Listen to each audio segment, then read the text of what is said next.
একটা অদ্ভুত আর গভীর শান্তি আছে জানেন, যখন চারপাশের সব কোলাহল হঠাৎ থেমে যায় আর কেউ শুধু নিজের সঙ্গে একা হতে পারে। এটা কিন্তু কোনো কিছু থেকে পালানোর মতো ব্যাপার না, বরং মনে হয় ঠিক যেখানে পৌঁছানোর কথা সেখানেই পৌঁছানো গেছে। কোনো কিছু না করে কারোর সঙ্গে কথা না বলে শুধু নিজের ভাবনার জগতে ডুবে থাকা, এই অনুভূতিটা একটা সম্পূর্ণতার অনুভূতি। বাইরে থেকে এটা সহজে বোঝানো মুশকিল। আসলে আমার ভেতরের এই শান্তি আর বাইরের পৃথিবীর প্রত্যাশার মধ্যে সবসময় একটা সংঘাত ছিল। যখনই আমি বলেছি যে আমার একা থাকতে ভালো লাগছে, তখনই প্রশ্ন এসেছে, সব ঠিক আছে তো? আজকের এই আলোচনায় আমরা ঠিক এই সংঘাতের কারণ আর তার সমাধান নিয়ে কথা বলবো।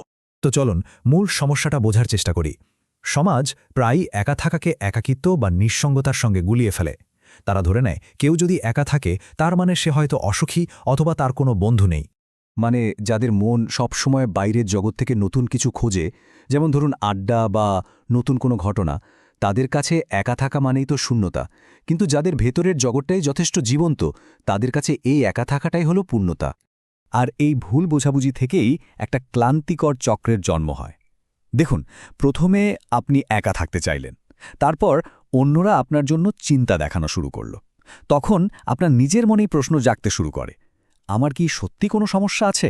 আর এর ফলে আপনি এমন কিছু সামাজিক আচরণ করতে বাধ্য হলেন যা আপনি আসলে মন থেকে চাননি। আর দিন শেষে কি হলো? শক্তি ফিরে পাওয়ার বদলে মনে হলো যেন সব শক্তি কেউ নিংড়ে নিয়েছে, যেন একটা অভিনয় শেষ করে বাড়ি ফেরা হলো। কিন্তু একটা সময় আসে যখন বোঝা যায় যে একা থাকার এই পছন্দটা কোনো দুর্বলতা নয়, বরং এটা আমাদের মস্তিষ্কের গঠনেরই একটা স্বাভাবিক অংশ। আর এই উপলব্ধিটাই কিন্তু সবকিছু বদলে দেয়। মনোবিজ্ঞানীরা একে বলেন রিচ ইনার ওয়ার্ল্ড বা সমৃদ্ধ ভেতরের জগৎ। এর সহজ মানে হল এমন একটা মন যা বাইরের কোনো কিছুর জন্য অপেক্ষা করে না, বরং নিজের ভেতরেই চিন্তা, ধারণা আর সংযোগ তৈরি করে চলে। যেমন ধরুন, একটা গান শুনতে শুনতে হঠাৎ ছোটবেলার কোনো স্মৃতি মনে পড়ে গেল, বা দুটো আলাদা বইয়ের ধারণার মধ্যে একটা দারুণ মিল খুঁজে পাওয়া গেল। এটাই হলো ভেতরের সেই সংযোগ। ব্যাপারটা হলো, মনটা আসলে কখনোই ফাঁকা থাকে না। এটা সবসময় কিছু না কিছু বিশ্লেষণ করছে, প্রশ্ন তৈরি করছে, বা পুরনো স্মৃতিগুলো সাজিয়ে তুলছে। তাই একা থাকাটা কখনোই বোরিং মনে হয় না, বরং এটা একটা খুব সক্রিয় অবস্থা। আর এটা কিন্তু শুধু কোনো মনগড়া ধারণা নয়, এর পেছনে বিজ্ঞানও আছে। গবেষণায় দেখা গেছে যারা একা থাকতে পছন্দ করেন তাদের মস্তিষ্কের ডিফল্ট মোড নেটওয়ার্ক অনেক বেশি সক্রিয় থাকে। এটা হলো মস্তিষ্কের সেই অংশ যা আমরা যখন কোনো নির্দিষ্ট বাইরের কাজ করি না তখন সচল থাকে, যেমন ধরুন দিবা স্বপ্ন দেখার সময়। মানে তাদের মস্তিষ্ক স্বাভাবিকভাবেই ভেতরের দিকে বেশি মনোযোগী। এই সত্যিটা একবার বুঝে ফেলার পর সবচেয়ে বড় পরিবর্তনটা আসে আমাদের দৃষ্টিভঙ্গিতে। একা থাকাকে আর সমস্যা হিসেবে না দেখে এটাকে একটা প্রয়োজন হিসেবে সম্মান করা শুরু হয়। এই স্লাইডটা দেখুন, ব্যাপারটা খুব পরিষ্কার। পুরনো ধারণা ছিল একা থাকা মানে শূন্যতা, যা ঠিক করা দরকার। আর নতুন সত্যিটা হলো একা থাকা মানে নিজের সঙ্গে ব্যস্ত থাকা, নিজের শক্তি ফিরে পাওয়া। এর মানে অসামাজিক হওয়া নয়, এর মানে হলো আত্মনির্ভরশীল হওয়া।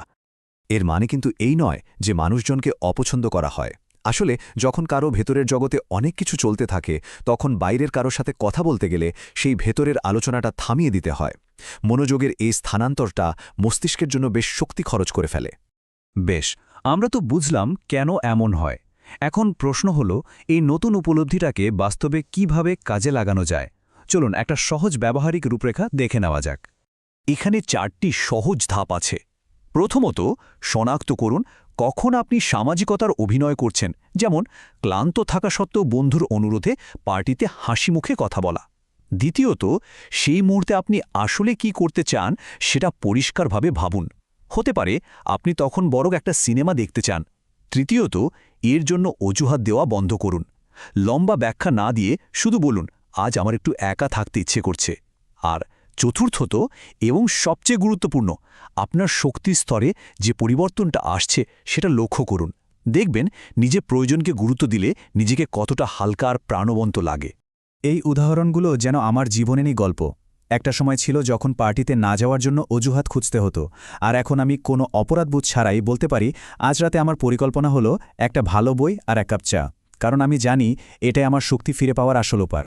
চলুন এবার এই আলোচনার শেষে এসে একাকিত্বের আসল অর্থটা বোঝার চেষ্টা করি। এটা কি শুধু একা থাকা, নাকি এর চেয়েও গভীর কোনো ব্যাপার? একা থাকা মানে কিন্তু সংযোগ থেকে বিচ্ছিন্ন হয়ে যাওয়া নয়, বরং এটা নিজের চিন্তা, নিজের অনুভূতি, নিজের অস্তিত্বের সঙ্গে আরও গভীরভাবে যুক্ত হওয়ার একটা সুযোগ। এটা এক ধরনের আত্মসচেতনতা, যা বাইরের কোলাহলের মধ্যে পাওয়া খুব কঠিন। যারা একা থাকতে ভালোবাসেন তারা প্রায়শই সবচেয়ে অর্থপূর্ণ আর গভীর সম্পর্কগুলো গড়ে তোলেন, কারণ তারা অপ্রয়োজনীয় সামাজিকতা এড়িয়ে চলেন এবং শুধু সেই সংযোগগুলোকে গুরুত্ব দেন যা তাদের ভেতরের জগতের সঙ্গে সত্যি মেলে।